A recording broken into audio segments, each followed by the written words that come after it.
Welcome to another soul stirring episode of the Talk with Ada podcast. I am your host, Adaeze, and today we are diving deep into a topic that most of us try to hide, but all of us carry scarred.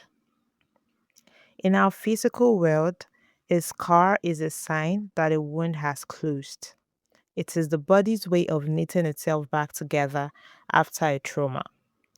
But emotionally and spiritually, we often view our scars as defect, shameful reminders of moments when we were broken, betrayed, or failed. We spend a fortune on concealers, both the makeup kind and the metaphorical kind, trying to present a polished, unscathed version of ourselves to the world. We fear that if people see the jagged edges of our past, they won't see our value. But here is the truth: a scar is not a sign of weakness, it is a proof of survival. It says, I was hurt, but I am still here. When we look at the life of Christ, we see a radical shift in how we should view our wounds.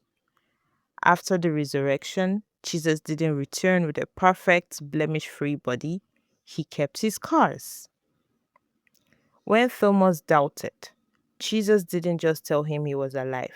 He invited Thomas to touch the scars in his hands and his side. Hmm, that's deep.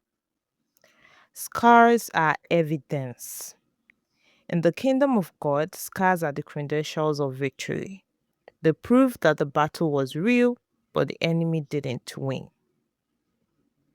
Scars are seen as the redemptive arc. God is the ultimate craftsman. He doesn't just fix us, he redeems the pain. Like the Japanese art of kintsugi, where broken pottery is repaired with gold. Our scars, when placed in God's hands, become the most beautiful parts of our story. Scars are seen as bridge to others. Your scar might be the very thing that gives someone else the hope to keep living. When you are honest about your scarred places, you give others permission to heal. Being scarred means you have a history.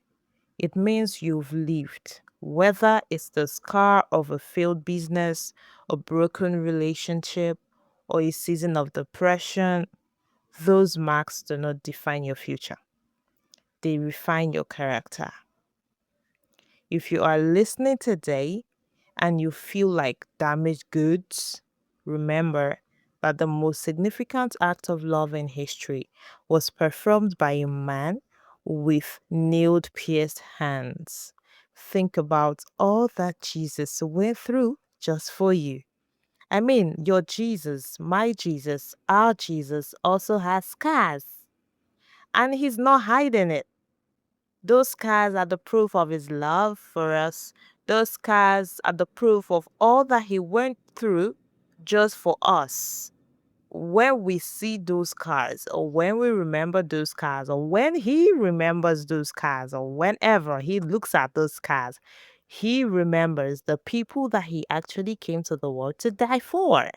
I mean, if your Jesus has scars and he's not covering them up, like he's proud of them, I don't know why you should want to conceal your scars.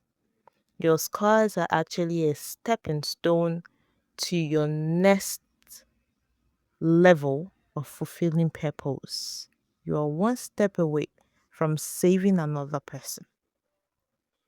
So, our reflection for the week is you should stop trying to hide the marks of your journey. Instead, ask yourself, how can I use the lessons from this wound to help someone else heal? Okay, guys, thank you so much for riding with me on this journey for today's episode. I'm so glad you joined in, and I'm so sure that you are blessed just exactly as I am. Till I come your way again next time, I still remain your darling host, Adaeze.